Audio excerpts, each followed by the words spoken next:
వద్దు, ఎమ్మెల్యే పని మాకు కొత్త కాదు, ఇది రెండోసారి ఎమ్మెల్యే, మాకు ఎమ్మెల్యే పని కొత్త కాదు, మొట్టమొదటిసారి కాదు, రెండోసారి 3 సార్లు ఎమ్మెల్యే క్యాండిడేట్, ఎమ్మెల్యే కొత్త కాదు కాబట్టి ఎమ్మెల్యే పనికి రాజీనామా చేస్తాము. మా నాయన ఆరోగ్యం కాపాడుకోవాల్సిన ధర్మం నాకు ఉంది, వ్యవసాయం చేసుకుంటామని కూడా ఈ సందర్భం తెలియజేసుకుంటూ అంటే అన్న తిరుపతి నియోజకవర్గంలో 100 కోట్లు ఖర్చు అయింది, డబ్బు లేకుండా రాజకీయ భారతదేశంలో మమ్మల్ని గౌరవించలేదు. తెలుగుదేశం పార్టీలో ఓటైన పొడిచినారు, ఎవరింటికి పోలా, ఆయన ఇంటికి వచ్చినాడు పొడిచినాడు. ఫస్ట్ టైం టార్గెట్ నేనే వాళ్ళకి, నేను దొరకలా. నేను ఒకే ఒక ఛాలెంజ్ తీసుకుంటాను ప్రభుత్వానికి, చంద్రబాబు సార్కి లోకేష్ సార్కి ఒకే ఒక ఛాలెంజ్, రిజైన్ చేస్తాము, మా డబ్బులు మా ఖర్చులు మేము దళితులము, మేము ఇచ్చినటువంటి అప్పులు మేము ఇవ్వాలి.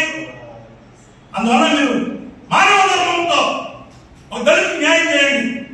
అదేవిధంగా ఎలక్షన్ కూడా పెట్టండి, ప్రభుత్వం ఉంది కదా, ఎలక్షన్ పెట్టి మీరు గెలవండి, చూస్తాము.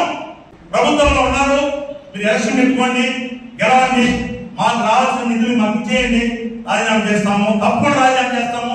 మా నాన్నగారు